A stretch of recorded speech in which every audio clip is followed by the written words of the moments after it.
Bueno, es un placer estar aquí y abrir este foro de coleccionismo con estas dos colecciones magníficas que hoy, y muy especiales, que hoy vamos a tener el gusto y el placer de poder conocer más a fondo. El coleccionismo es un tema central para el mundo de la cultura. Históricamente ha sido el motor, han sido los privados, más que los estados, los que han promovido la cultura, ¿no? Europa ha sido una fuente de grandes coleccionistas. Nada que decir que el mismo Museo del Prado que tenemos en esta ciudad es un museo formado por colecciones privadas, reales, pero colecciones privadas. O sea, el coleccionismo privado ha sido y es el gran motor de la cultura. Es verdad que con los tiempos las cosas han ido cambiando en todos los sentidos y también, evidentemente, en qué es ser coleccionista, qué significa la idea de coleccionar, qué significa el acercarse al arte o no solamente como conocedor, sino además con la pasión y el interés de tener, de poseer, de llegar a profundizar, pero también con la obsesión de tener cerca, de poder observar, de poder vivir rodeado de aquello que amas, de aquello que te hace conocer el mundo realmente en el que tienes inmersos los pies.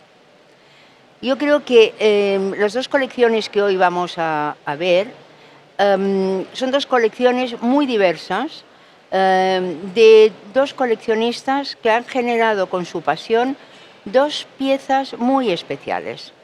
Guillaume de Saint-Saëns, que está a mi derecha y que es el que va a iniciar la presentación, es una colección hecha sobre artistas europeos, mayoritariamente franceses y latinoamericanos. Es una colección que tiene diferentes modos de aproximarse y no voy a intervenir en ello porque creo que nadie mejor que él lo va a explicar. Pero es una colección que además genera apoyo, es una colección en contacto directo con los artistas y en siguiendo sus pasos, su crecimiento.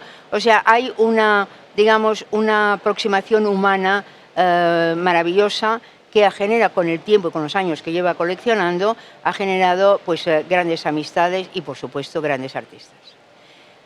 Harry David y Lana Bear son dos coleccionistas increíbles, muy sorprendentes para mí. Yo los he conocido muy recientemente.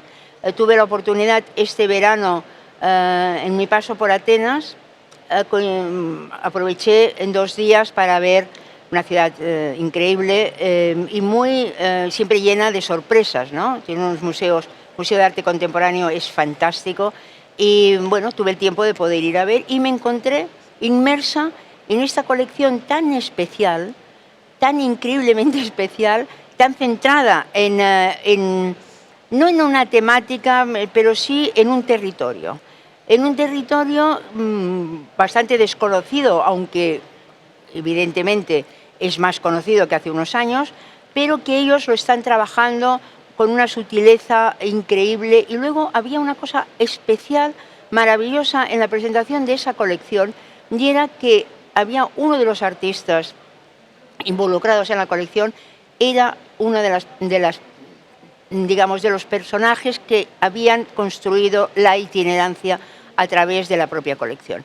Ese punto de girar la tuerca en la creatividad, involucrar a un propio artista en el modo de ver, me dio a entender que eran unos coleccionistas con una sensibilidad nada común. O sea, el acercamiento al artista, el estar interesado no solamente por la obra, sino por la visión del artista, me dio a entender que era una colección interesante para tener la posibilidad de penetrar a través de ellos en su interior. Y bien, voy a acabar mi discurso, luego tendremos un coloquio en el cual espero que participen todos, sobre la idea de qué es el coleccionismo, Y le voy a conceder la palabra a Guillaume de Sanchen, que nos va a explicar su colección. Guillaume. Muchas gracias. Perdón de no hablar bien el castellano y de hacer esta presentación en inglés. It would be good if the screen could show. Can you put it on? We've prepared a few slides. Voilà. The collection, first of all, to introduce myself, I'm Guillaume de Saint-Seine, I'm French, I'm a banker by profession. Yeah. And with my partner in life, we've been collecting for the last 20 years, I would say, more or less. It is a collection that has been assembled without any art advisor. It is, now we've given it a name, which is Listen to Your Eyes. Sorry, I don't have the, voilà. Why Listen to Your Eyes? There it is, thank you. I think it is for us a good definition of the way we have been purchasing artworks. It has to be something that springs to our minds, springs to our eyes, and therefore voilà, we just listen to our eyes. It's of course a sentence of a famous Nanucci neon that we are using for the collection. The few slides that you have here are, I would say, give you an idea of the collection around three main axes. The first one is what we would call young artists, and some of them you will see we were fortunate enough to be among the first collectors, because, and the idea behind that is to help, I would say, the artist after art school, when they are not yet discovered or at least stars on the market. It's to accompany, help them in their creation at a time where they are most in need, if I may say. When you're a recognized star, when you have galleries in the US, in Europe, in Asia, and that you have collectors on your waiting list, the impact that the collector has on the career is, in our view, much less. The second axis is around artworks that we have been fortunate enough to be able to acquire, which are more historical pieces, a lot of them being centered around Latin and South America, a lot around the Cinetic movement. So I will show you a few slides of work that we have been fortunate to include in the collection. And if I may say, the third leg is around a moving image. It's collecting videos, to be clear, which has been always something where we've shown a keen interest. It's not something. It's something that we can show when we have friends at home, but it's not something that you can. You don't sit in front of a video alone like you can do in front of a drawing or a painting. Voilà. So without dwelling too much, a few images. 2007, a French artist, Marlène Moquet. I think that in the collection we've followed her work since the beginning. We like this sort of very strange painting with a lot of poetry in it. And voilà, we've assembled a group of, I think, 10 or 12 works of Marlène Moquet. She continues to work and show her art, always with this sort of world made a bit of dreams, and at the same time with sometimes some more unpleasant, if I say, features. And this piece was one of the first ones that we bought of Marlène. Among the other people that we've been collecting very regularly, and I must say since 2007, Neil Beloufa. I was fortunate enough being part of a collectors committee at Centre Pompidou to sort of cruise around the galleries, and I was part of the committee that was proposing new artists. Very early, and we will come back to Neil on the video work, we were fascinated by Kempinski, which was bought by Pompidou, and we've been following his work ever since. He's part of these people where I would say now they are more stars and very accomplished with presence in a lot of international galleries. This work was part of Neil's exhibition at MoMA, where he had a solo show back in 2016. Ivan Argot, I think this piece we bought him when he was still a student at the French Belles Arts. It's a fantastic video. Of course, it's a trick, but it's all the imagination. And voilà, when you listen to your eyes, when you see this piece at the art school, you say, this guy has got something in him. He's got something new. He's expressing something that might make him, he's sending us a message of how the youngsters can tag, of course, Mondrian's work. Cynthia Marcel, part of our interest for Latin America, a resident of Gasworks in the past. Voilà, this group of photos we bought here at Arco when Brazil was invited 10, 15 years ago. And since then, we've been continuing to follow her work. Adrian Villarrojas, that we found and discovered thanks to Orly Benzacar. Fantastic artist, and on which the image is not very good, but it's a series that he did on helmets to represent the history of humanity. And of course, this is in the prehistoric times. Sandra Vasquez, we've been buying drawings of Sandra since 2007. I think it also shows that there is no choice of media. You will see there have been videos. Adrian is a helmet. We've got some paintings, so there is no, I would say, a real choice. What is interesting for us is what appeals, what is a new message. Of course, Sandra is it's a technique that is very specific to her, but it's also a way of speaking about, as we can say here, human condition. One of the most recent artists joining the collection, Louis Sartor, who I should say that the particularity of this piece of work is that it's 5 centimeters by 15. So it's really a precision work. It's a young French painter that we are following, such as also Giulia Andreani, which is, of course, of a different style. So you go from more joyful art of work to something more dramatic. And of course, that is a dark side of history. Also in the collection, and some aspects around minimalism, and I would say that Katinka Bock is a good representative of that type of work. We're moving here just to give you a snapshot of the sort of historic pieces that we have. No, mais c'est bien. Aurélie Nemours, we had the fortunate to be able to buy her. This constructivist view is something very appeasing for us. It's very special in our collection. We were also able to get Carlos Cruz Diez. We are speaking about Cinetisms.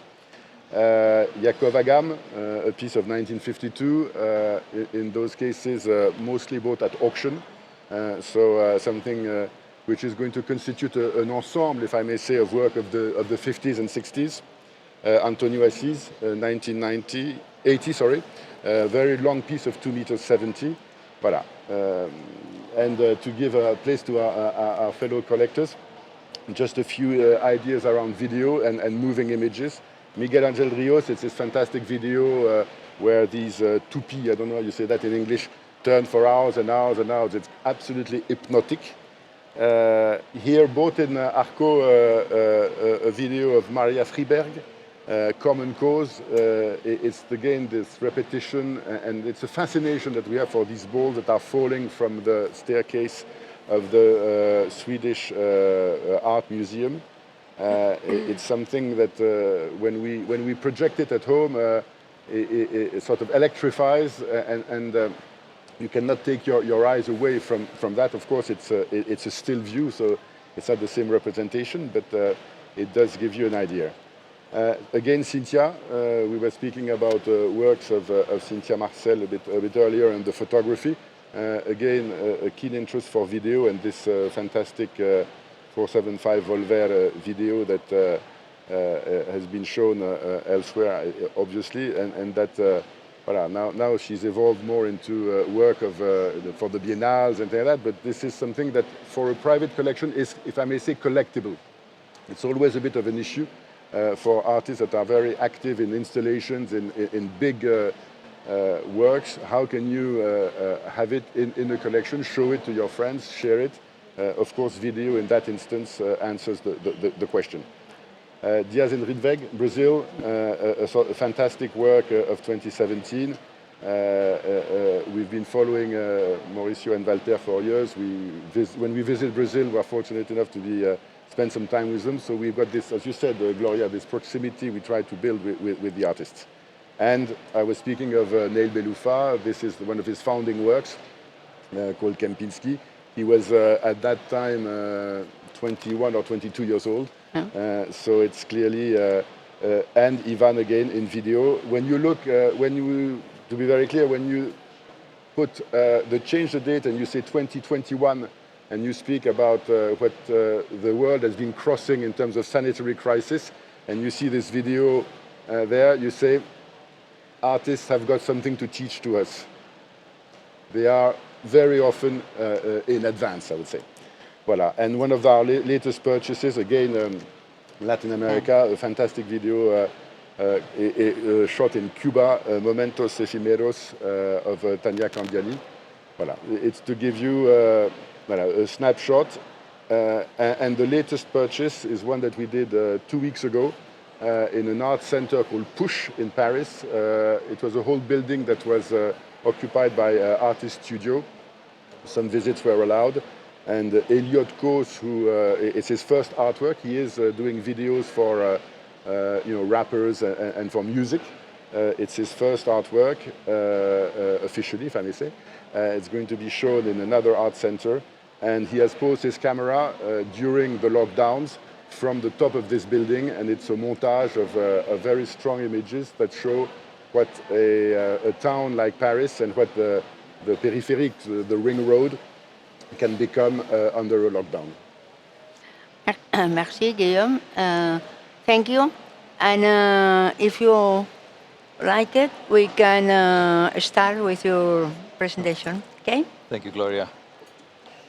So, as a way of introduction, Ilana and Harry, we are based in Athens, and our collection focuses on African contemporary art and the diaspora, as well as African American artists.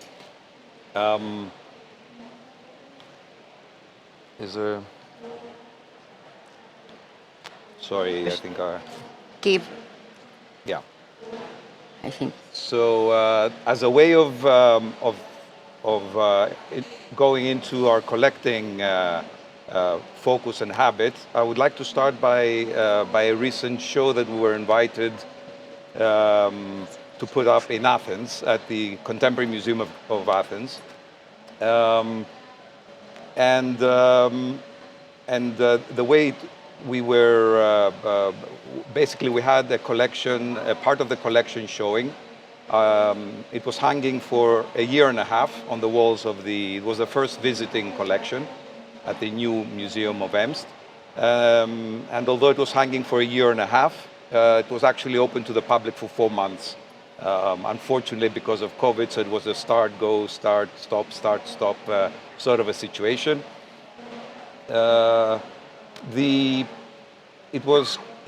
We approached showing the collection in a little bit different way. So we decided not to curate it ourselves, but we invited 5 people who are relevant in the fields of art.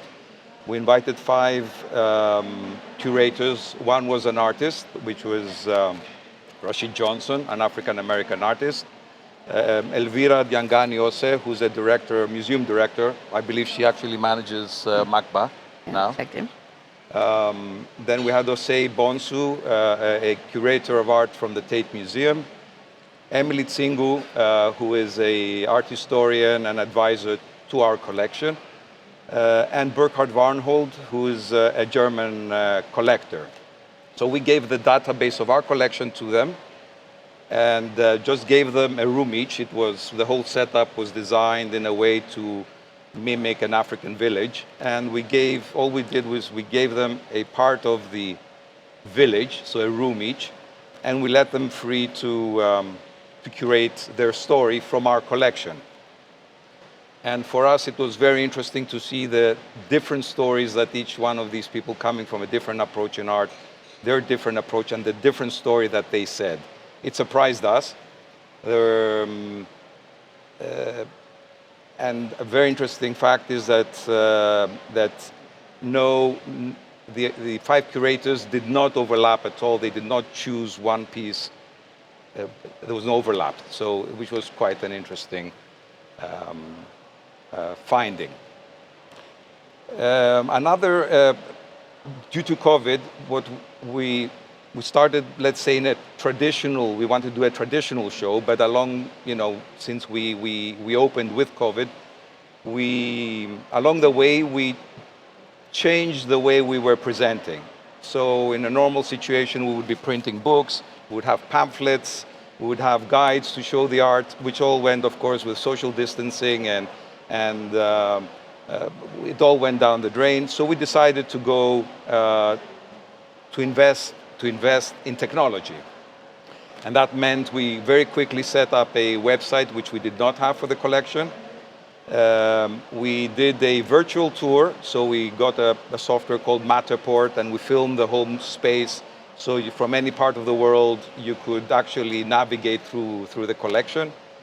And we also, by coincidence, we met a young Greek entrepreneur who was developing a software that collects data for art, and that is called Art Vault. And so we experimented with his product, and he experimented on us. So it was but all this happened very organically and very quickly in the midst of, so although it was a disaster, COVID, for all of us, in some ways there were some good things that came out of it, and it pushed us to explore new ways to show, to share, because we wanted to share. It was, and a lot of our audience was not necessarily in Athens. Our audience, because it's African contemporary, obviously there's probably more interested parties outside of Greece rather than in Greece. A little bit about how we ended up here. I've been collecting since my early mid-20s, I'd say. So my first disposable income was buying art, very different to what our collection is now. And then for 10, 15 years, I was collecting Greek contemporary and international contemporary. Along the way,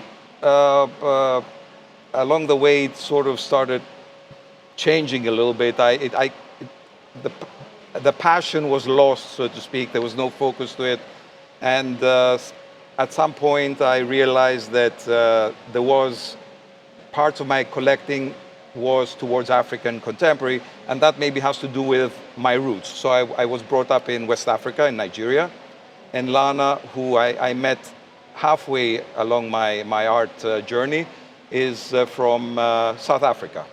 So I believe that also our aesthetic and what we lived on the ground, on the continent, clearly affected our aesthetic, and for the last 10, 15 years, it's exclusively we're exclusively focused in this more narrow, so to speak, space. What are the common elements? It's nothing to do with color of the skin, because we've been asked that. So the collection is not because the artist is of a certain color. That has nothing to do with it. What does matter is the experience. So the artists are influenced by either their origins on the African continent or all the social issues that apply to people of color. So they may be white artists who live in South Africa and obviously live the Africa experience in a different way than somebody that's African American who may have a totally different experience. He may have never visited Africa, but his experience, his life is very much influenced by the skin of his color or the experience of being black in America. concerns are the concerns are and the dialogues are the same as any part of the world. So social injustice, race, gender, traditions. So it's the same concerns with a different background in the experience.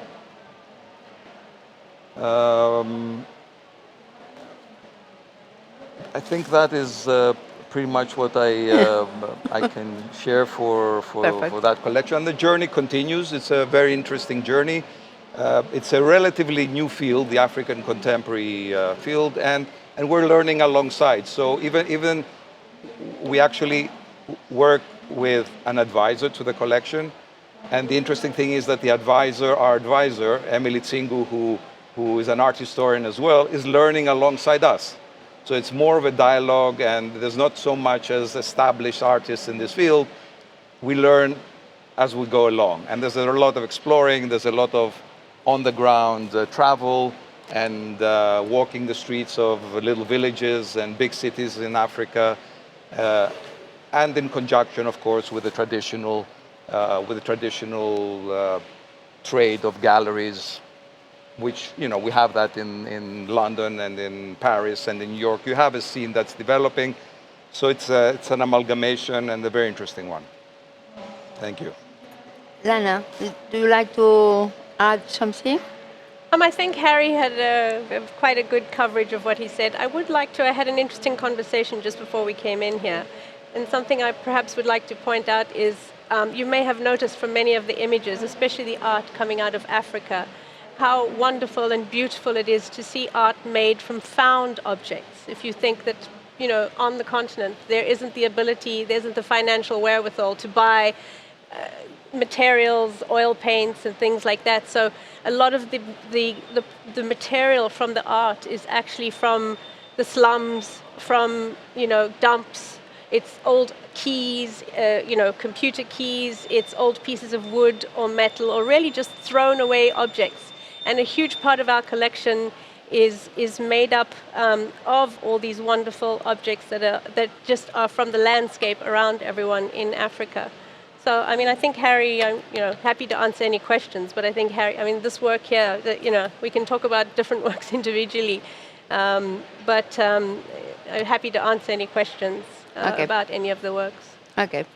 And, I think there are a general question. Bueno, hay una pregunta general para los dos, que sería, es evidente que una colección es una obsesión, ¿no? Es un deseo de tener, de conocer, pero son colecciones centradas en el momento actual, ¿no? En la situación en la que vivimos. Son colecciones que transmiten los cambios en los que estamos inmersos. La pregunta para los dos sería, ¿hasta qué punto la colección ha tenido el coleccionar, el estar constantemente en contacto con los artistas y en una situación de búsqueda y de encuentro constante, ha generado cambios personales en cada uno de ustedes? I think that I've had the most challenging discussions about finance with artists. When I found, clearly extremely intelligent people, and who have challenged what is for me the bread and butter, if I may say, at least the day-to-day of our lives. What are the financial markets are there for? What is, what are banks doing? What is the social utility of a bank? That's a discussion I've had with, to name him, Sadan Afif. And relating to something very, very concrete and actual, I was 2 weeks ago, in Brussels for the 2 shows that I, of course, recommend because it's Neil Beloufa, but not only because of that. It raises the whole question of NFTs. And you go into this exhibition at Clearing, you pay 10 euros, you get 10 cents, and you can make, there are some animations, you can grow your capital, and he wants also that after that to create an economy. With him, with Neil, we are having discussions on not only NFTs but cryptocurrencies, where I come from my point of view, which is don't touch cryptocurrencies unless you've got money that you want to gamble and you can go to the casino. And Neil's view with the community of artists that is with him, because that's what I find fascinating with Neil, is that it's the modern atelier that we had at the time of the great, from Leonardo da Vinci to Renoir and to the rest, they had ateliers, people working around them, for them. Neil has got the same atelier. And how is he thinking of the way he can create an economy around this atelier? So yes, they're changing the way I'm seeing the world in my day-to-day life as a banker. Fantastic. And for you? You want me to take it? Yeah. You want to take Sure, that? please go. I think for us, perhaps the same, and maybe Harry can correct me, is the conversations we have on the continent. A continent that is being called upon to be very honest about its history, about its memory, both on the part of the colonialist and the victim of colonialism. And so, as Harry mentioned earlier, we travel a lot on the continent, and we've had some incredible conversations over dinner, some heated, some very honest, but I think and eye-opening, and seeing an interesting conversation I had recently in Ghana, in Accra, last October, was what is diaspora and the funding of African countries from the diaspora. One generation ago, West Africans went to America and they were the janitors and the cleanup people in the streets of the US. And their second generation are university students who now the money they're sending back is large, and it's investment-worthy money that can set up small shops, companies, tech businesses. And so that's a really interesting conversation that's being had in Africa, and eye-opening, especially the second generation now that's coming on. I don't know if you want to add anything to that. I think in some ways an additional, at least a personal way, personally I see it, is that although I'm not an artist, clearly it brings out the creativity by putting together our story. So we're not the artists, far from it. We appreciate, we research, we feel grounded because we speak, we travel on the ground, and it's quite humbling to speak to the artists, especially on the continent. And it's also creative in the sense that what we're sharing is our story. So we're putting together, so it's not just because it's art, it's because it reflects the conversations that we're having and all the social discussions that are very common to all of us. Thank you. Fantastic. No quisiera, si hay alguna pregunta, me encanta. No veo nada porque tenemos un foco pero me encantaría que participarais con preguntas. Si hay alguna, encantada de pasar. Si no, yo voy a poner otra sobre la mesa. Y es una colección, es acumulación, ¿no? Lo cual quiere decir que en general se empieza pensando en aquello que te vas a poner en tu casa o que puedes convivir cercano a él. Poco a poco uno va dándose cuenta que el espacio vital que tiene se empieza a quedar pequeño y empieza a generar otros espacios paralelos o lugares donde la colección puede estar, almacenes, etcétera, etcétera. Esta acumulación lleva a un momento que habrá que pensar en qué puede pasar con la colección en un tiempo. You want to start? Do you like to start? As you want. Oof. That's a difficult one. The last part of the question is yeah, but But the first Open part ideas, open ideas. the first part of the question, at least in our case, that's where an art advisor, art historian can be very handy. So we have the debates, and there is a bug. I mean, I have to say, there's a collector's bug. And I think somebody who is professional, more structured, has, you know, is in the right place and is the right person to rein you in when it's just the emotion and you haven't done enough research, you haven't taken your time to process the whole thing. So yes, the advisor helps a lot in controlling the bug of collecting, and having said that, we have more pieces in our collection than we have walls in the house.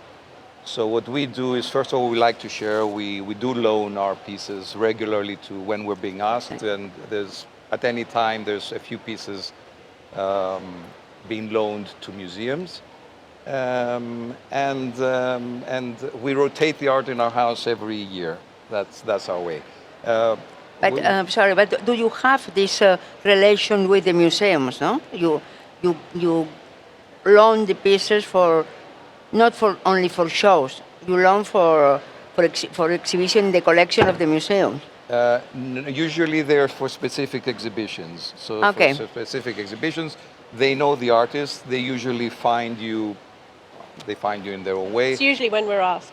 Yes, we usually when we're asked, and in some cases we donate pieces to museums. But usually loaning is our way of sharing. Okay. Since we don't have a space of our own, we don't have a public space to show. That's not in our priority. We'd rather find other ways to share it. I mean, there's a lot of bricks and mortars, we think, and we'd rather support art by supporting young artists, and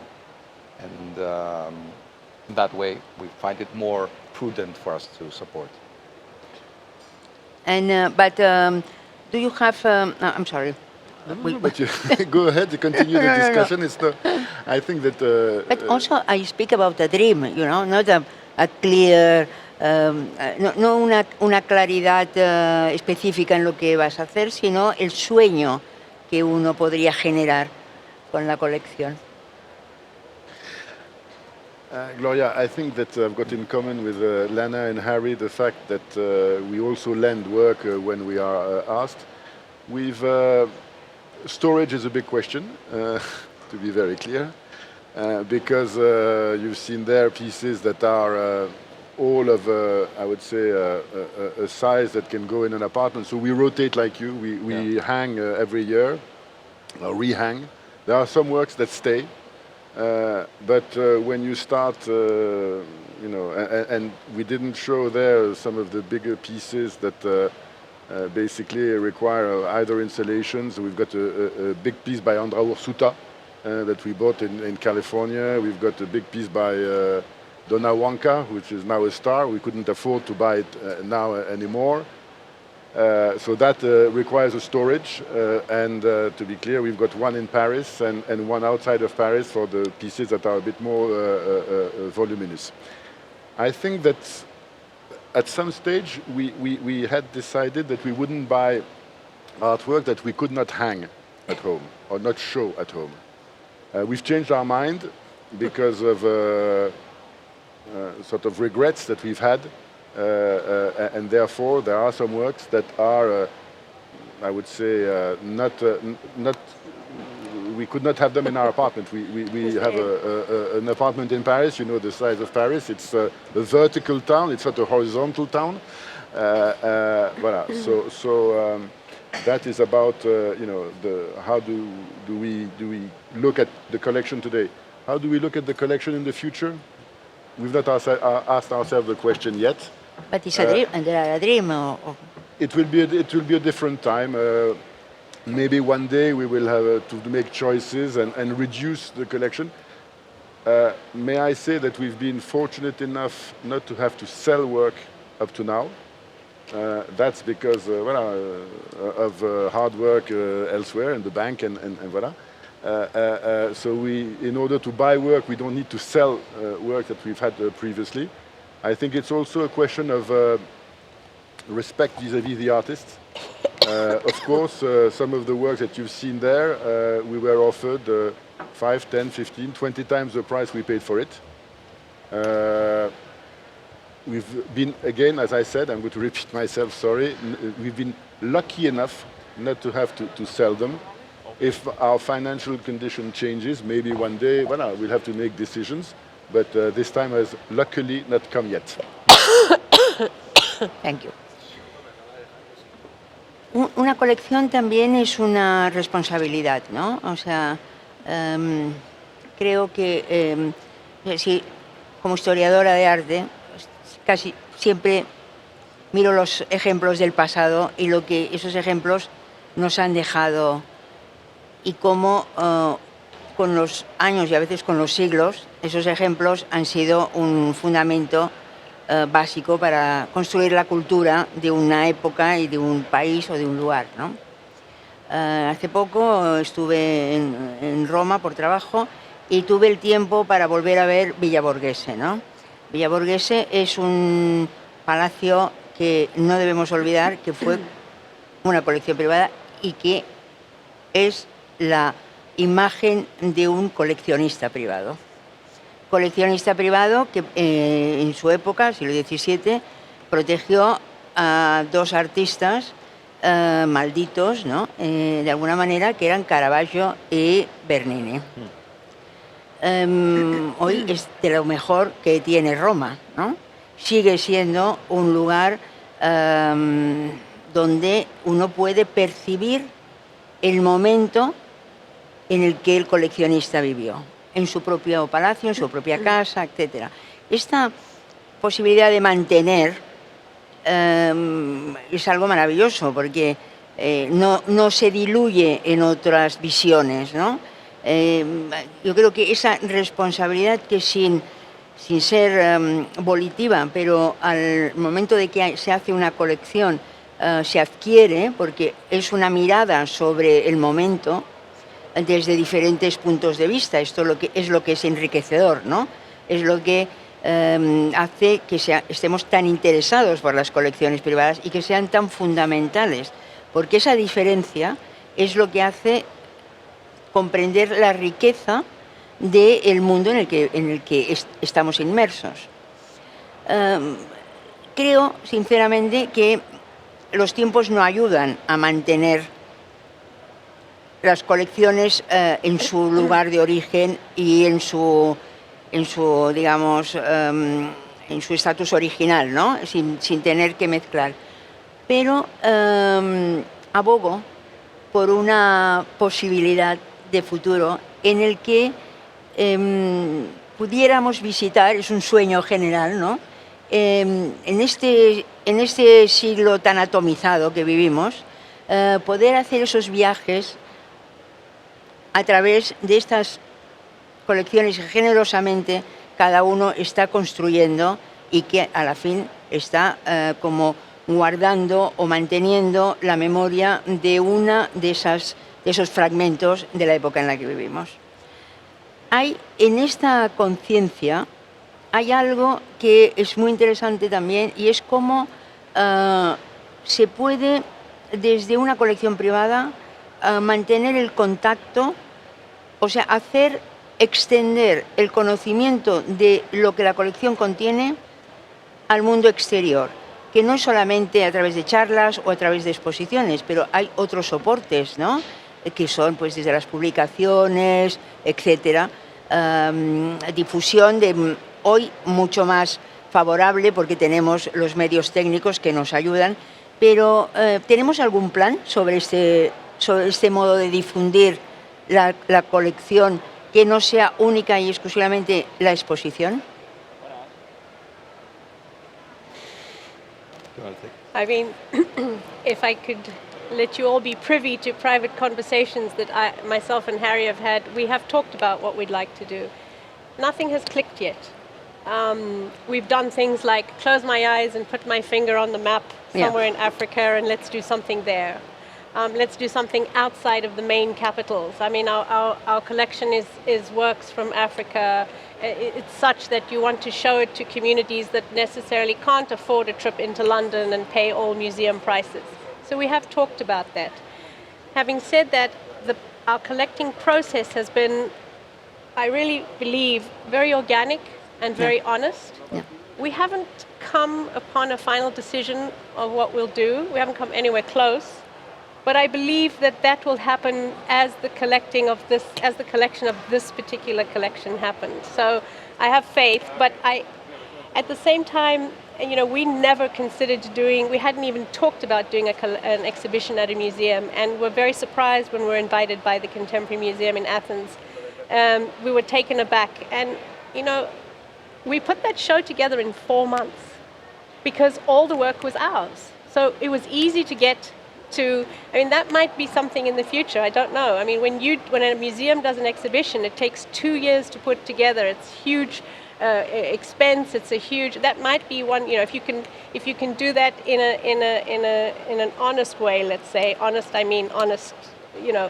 That might be something of the future. People can't believe we put it together in 4 months, but it's doable because we gave it, as Harry mentioned, we gave Ubuntu to 5 people. We trusted them, and it worked. It was, well, I'm happy that you saw it, and we saw it. We were humbled by what was done with our collection at the hands of these 5 curators, absolutely humbled, and stood back in awe because we saw our collection through the eyes of 5 other people.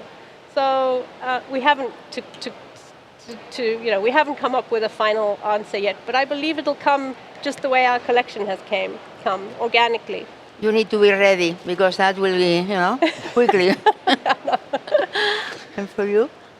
Good question. I think that we feel a responsibility as collectors. The first responsibility is that we are the depositors of the work, and that we lend, of course, as soon as an artist wants to have a work in a show. There is, of course, never an issue. I think that we've had some thoughts about doing a bridge between our collection and art students. The idea being that we happen to live on top of an art school, a preparation to the French art school. And one of the ideas was to work with one of the teachers at this arts preparation school, who would again be a sort of curator, choose some works, and hang them in this place that they have, which is really a sort of a small gallery, and devote one evening a week for 4 or 5 weeks in taking young art students across this accrochage, this show, to explain or share with them why we had chosen this or that piece of work.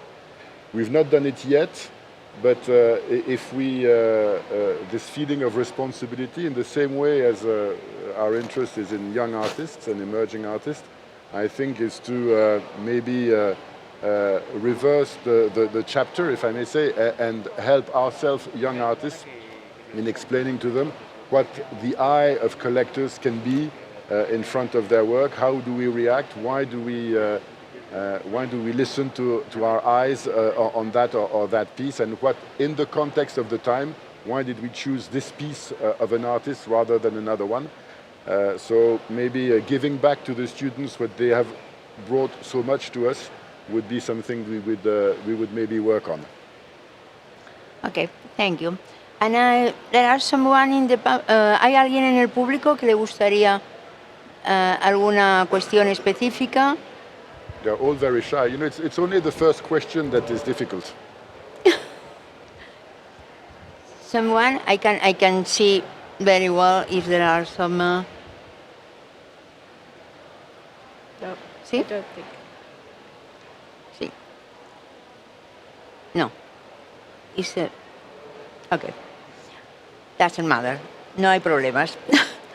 But do you have something more to add on part I'm missing import? I think we're covered. I think your questioning was your questions were spot on, and very happy to Sorry. share. And for you, Guillaume? No, but I'm looking. Do you like to add something which you think is essential for you? I'm going to thank you, Gloria, for this discussion, and I'm very much looking forward to Arco. I think it's been, as you saw from the photos of Cynthia Marcel, from the Brazilian years to the visits that I did with curators of Pompidou. I'm now on the board of Palais de Tokyo. I know that some of the friends of Palais de Tokyo will be attending the fair. I was working at the bank this morning in Madrid. I have changed my suit, and tomorrow I will be happy, and I'm looking forward to discovering maybe new artists, new works, and celebrating this 40th edition of Arco. Okay. Thank you both. Thank you, Gloria. Thank you very much. Very much. To be here, and gracias a todo el mundo por atendernos y bueno, pues esperemos en volvernos a encontrar pronto. Gracias. Excellent.